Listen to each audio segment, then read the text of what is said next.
Hello, everyone, and welcome to another exciting version of Chip Talks Health. So, today we're going to talk about longevity. It's the first episode that we're doing in 2025. So Happy New Year to everyone. We want to talk about aging and longevity today. And again, we're going to obviously be talking about the endocannabinoid system. We always do. It's such a big part of how we run our system and our function. So first of all, let's reset everything again. So how you work and how you think you work, perhaps you've been misled, or perhaps you've just been not taught the whole story. Okay, so we do have an ebook. So everything that I'm going to talk to you guys about today is in an ebook that you can go to Chip Talks Health. So just chiptalkshealth.com. And download this ebook that my wife and I have done that really is it's an owner's manual for this thing. Okay. And so, when I go and buy a lawnmower, I get an owner's manual for it. If I buy a chainsaw, I get an owner's manual for it. I get a care and feeding of my chainsaw and how to start it when it's cold. And if it gets sick, how to care for it, and all different kinds of really cool information. I get troubleshooting tips if things goes wrong with it. Well, no one ever gave that to me. I never got an operations manual for this thing that I drive around every day. And, I don't know every day if I'm doing things to hurt it or help it. So that's what we've tried to do, is build an operations manual for humans based on the endocannabinoid system. And it's a very detailed and robust, let's say, just a pamphlet almost, but it's 40 pages or so. But anyway, it's worthwhile and worth reading. And again, it'll be a deeper dive on everything that I'm going to talk about today. But first of all, let's level set this. So God is a perfect engineer. All right. And what do I mean by that? Well, I mean that at least where you're concerned, or where life is concerned, even, in nature, if you look at how a plant is engineered, it's pretty fascinating. I mean, plants convert sunlight into energy. Plants exchange, carbon dioxide for oxygen.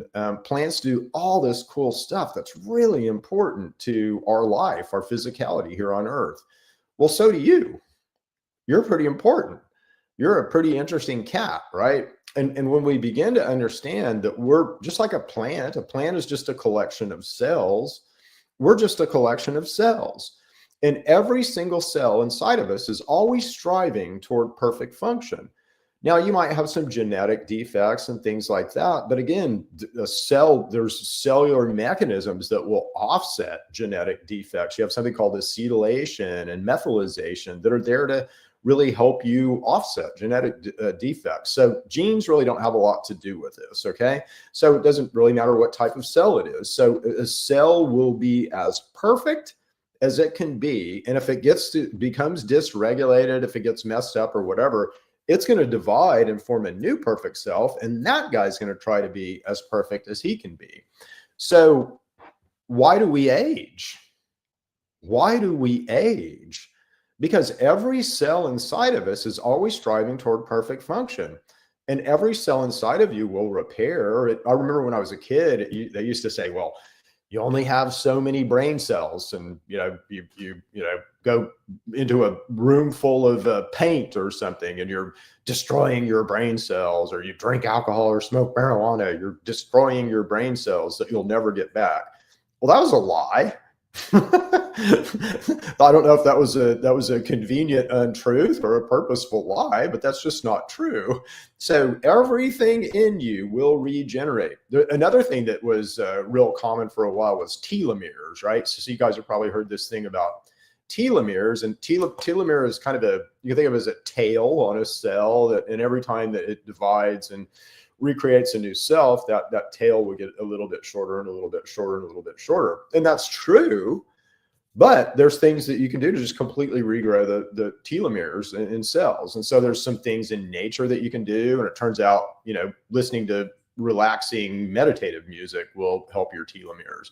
So, there's all this stuff that people have come out with, and it's turned out to be not true. But everything, and the way that I study, and again, who am I? You can look me up and, kind of gain my, feel comfortable that I know what I'm talking about. But, I've been an adjunct professor. I've helped build curriculum at major universities. So, I know what I'm talking about here. But what I've done is I've really drilled into a cell, right? So what does a cell need? How does a cell work? What are cells' inputs? What are its outputs? What does it eat? All those things. What's a cell really want to do? Wants to make protein. That's what he really wants to do. But, so I've really looked at everything from a cellular level, and actually from a mitochondrial level. So if you have healthy mitochondria, you'll have healthy cells. If you have healthy cells, you will have healthy organs and healthy systems, and you'll be healthy. So that seems logical to me, and a good way to tear this apart. So, but let's look at aging. So why do we age? Everything inside of us repairs. But do we understand this well enough, let's say, to give ourselves the resources to allow everything in us to repair? And I would argue we don't. In fact, because we don't have an owner's manual, we do all kinds of things that limit our age, okay? And so let's talk about some of those. So first of all, you're designed as a vehicle to kind of eat one big meal a day, okay? So eating is consequential. Eating creates a lot of stress on your body, a lot of extra work. And again, in a perfect world, we would figure out exactly what nutrients we need every day. We would eat that amount of nutrients one time a day, and maybe even twice that many nutrients once every 2 days. Okay. But there's an optimal about when, let's say, how frequently we should eat. And I'm not saying I know what that optimal is. It's going to be a little bit, variable depending on you, but there is an optimal, and we're far away from that optimal right now. So what do we do now? We eat way too frequently, and this creates all this stress on our body. All right. So by eating too frequently, we create a situation where we're not as energetic. We don't have as much energy to put into our immune system to defend ourselves. And we're not as robust. And so, the first thing for longevity that we need to figure out is we need to figure out our optimal, let's say, how many times we should eat a day optimally. And that's looking to be one or less right now. Now, Cindy and I kind of do that, but it's somewhat difficult to do. Nobody's behaving in that way yet, but I'm just saying, if I look at cells and kind of what a cell needs and how your body works, minimizing the amount of times that you eat is super important. Okay. Very important. The second thing, if you want to live a long time, is you've got to balance omega-3 and omega-6 fats. This is the biggest mistake that we make on our own health. And again, why we need this owner's manual. And it's all over the owner's manual. As you'll see, you'll get so tired of reading omega-3 and omega-6 fats. I get tired of talking about them. But omega-3 and omega-6 fats are what build our endocannabinoid system, which is our master regulatory system. So again, by our lack of understanding of this, we are building and configuring ourselves in a very reactive way, and in a way that makes us age faster. Okay, so part of aging, let's say, has to do with oxidative stress. So God is a perfect engineer. I'm always going to come back to that. Why would our teeth, our eyes, and our hair go bad before the rest of us do? I mean, that's poor engineering. It's just, that's not good engineering. That's not optimal. So why wouldn't you have everything last the same amount of time? And the reason that our eyes and our teeth and our hair go bad before everything else really has to do with oxidative stress and infection.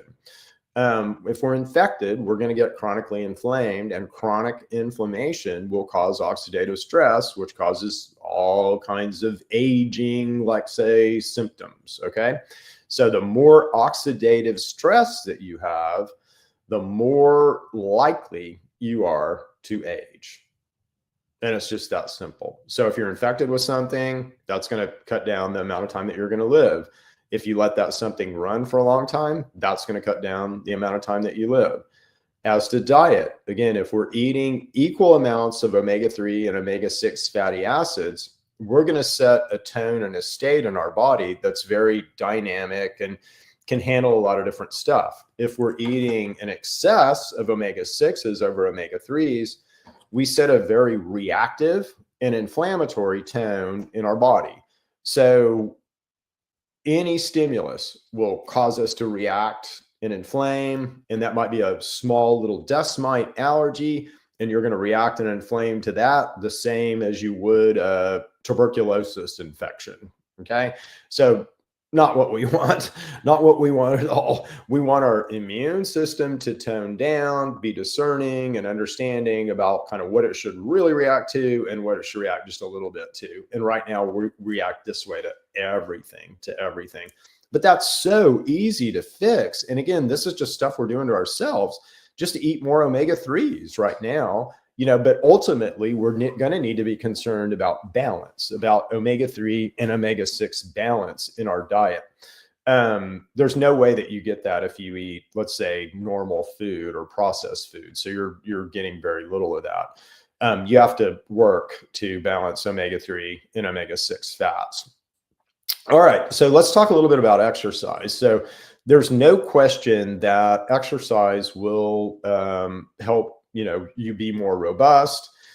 What it does to our bodies is it kind of puts us in this hyper fasted state. And so we're way more efficient. The way that we're designed is stress, right? So if I stress your body out, if I force you to exercise, if I keep you from your last meal, if I make you cold, if I put you under pressure, your body's going to perform better, which is awesome, right? So people who exercise, like people who are runners, people who do a lot of aerobic exercise, have a lot more, let's say, probability to live longer than people who don't, because you're just sort of hitting all these gears. You're kind of cleaning out your body. Your body is energetically kind of lighting up and then calming down and lighting up and calming down. And that stimulates your mitochondria. Again, healthy mitochondria mean healthy cells mean healthy organs mean healthy systems, which means a healthy you. So the more that we can do for our mitochondria, the better. And again, energy, exercise forces mitochondria to produce energy and do so in the most efficient way they can. Now, I will say this, if you're an athlete or if you exercise a lot, it is super critical that you balance omega-3 and omega-6 fats, because if you don't, basically this work that you're doing, it's not going to hurt you necessarily, but it's not going to help you as much as if you're balancing omega-3 and omega-6 fats. Omega-3 and omega-6 are part of every cell wall. Okay. If you look at cholesterol and, why would God's a perfect engineer, right? Why would cholesterol cells get sticky?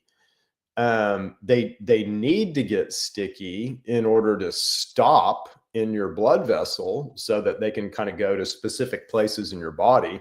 So most people don't know how this works. So let me explain this. So a cell has a need. And a cell has a need for cholesterol. Well, why would a cell have a need for cholesterol? Healing, repair. So cholesterol is part of every cell. Cholesterol is 40% of your brain. So it's a brick and mortar in your body. So if the cell whistles up some cholesterol, I need some cholesterol. What's going to happen is an LDL cholesterol cell is going to be loaded with cholesterol in the liver, and it's going to hear that call. How does it hear that call? That's some fun stuff, but it's going to hear that call and it's going to head toward that cellular structure that's needing that. Now, how does it do that? In blood vessels. So this guy's cruising along through your blood vessel. How does he know where to stop? Yeah.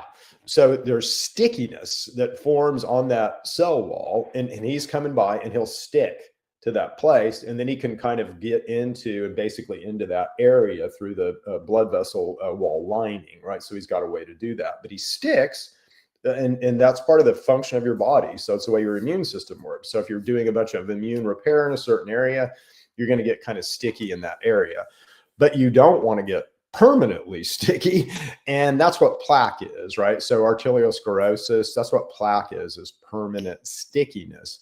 Now, that happens when your cell walls become where the majority of them are omega-6s. And you also get lipid paradoxation, which can be bad for us. So again, plaque shouldn't form normally.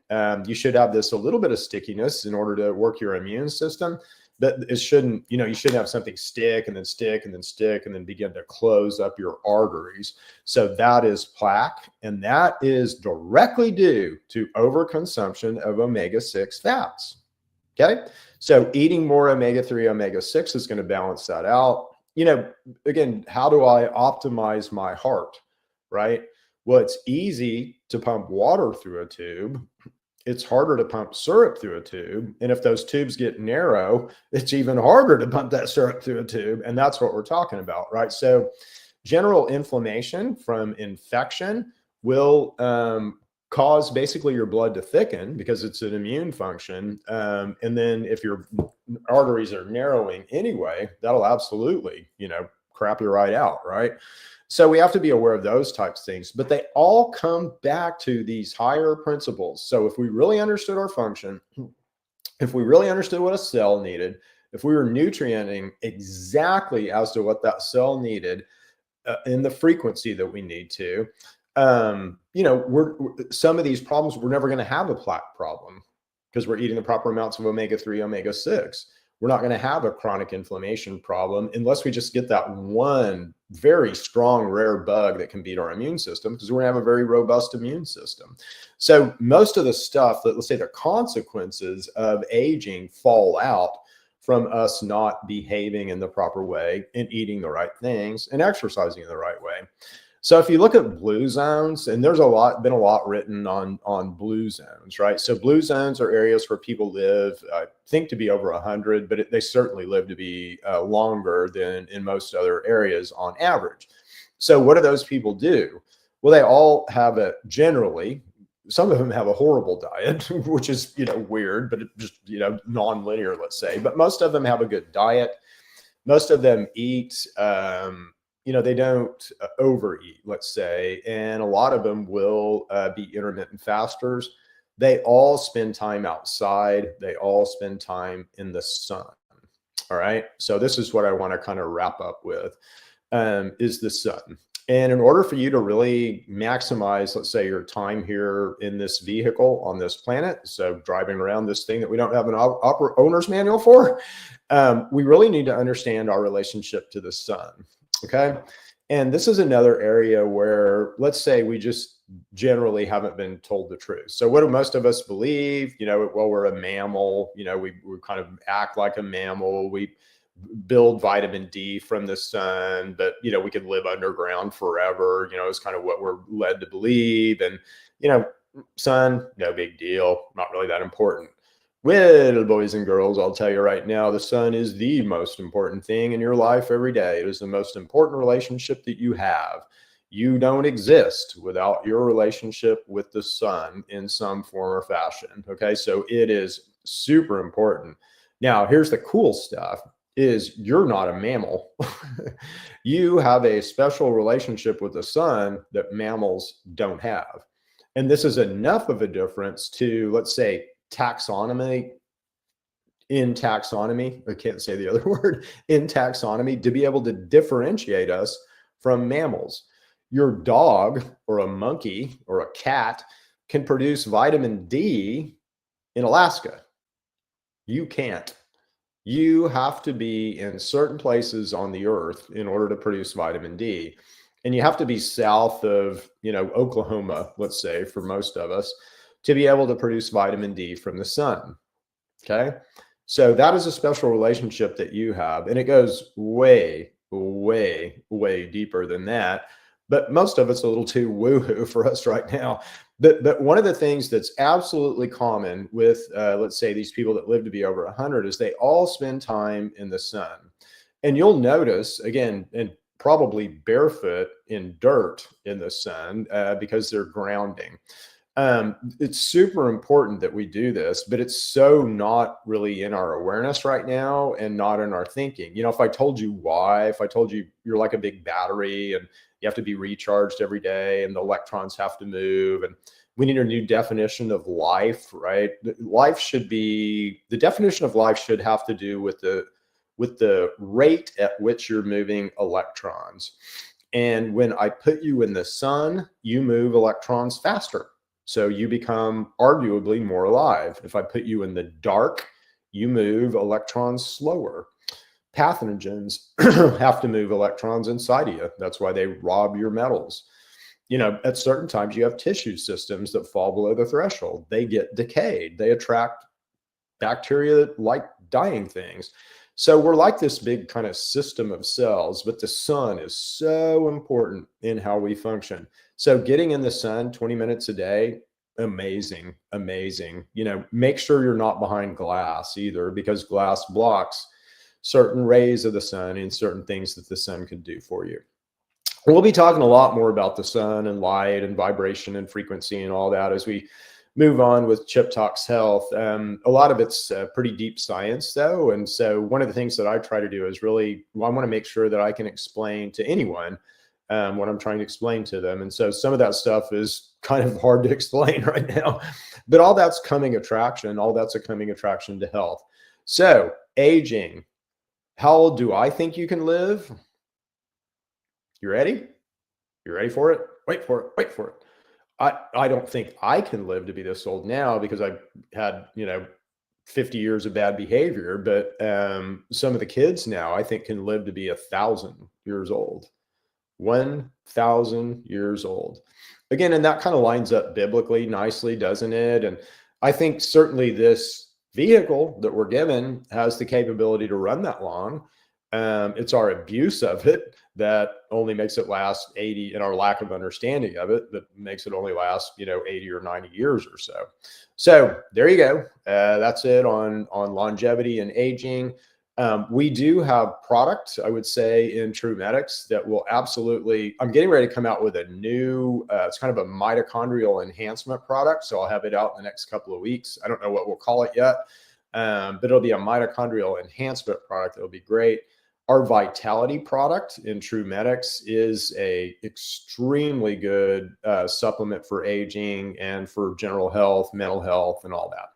So anyway, we'll leave it there for this week. We'll see you guys back next week for another exciting episode of Chip Talks Health. See you guys. Bye. Happy New Year.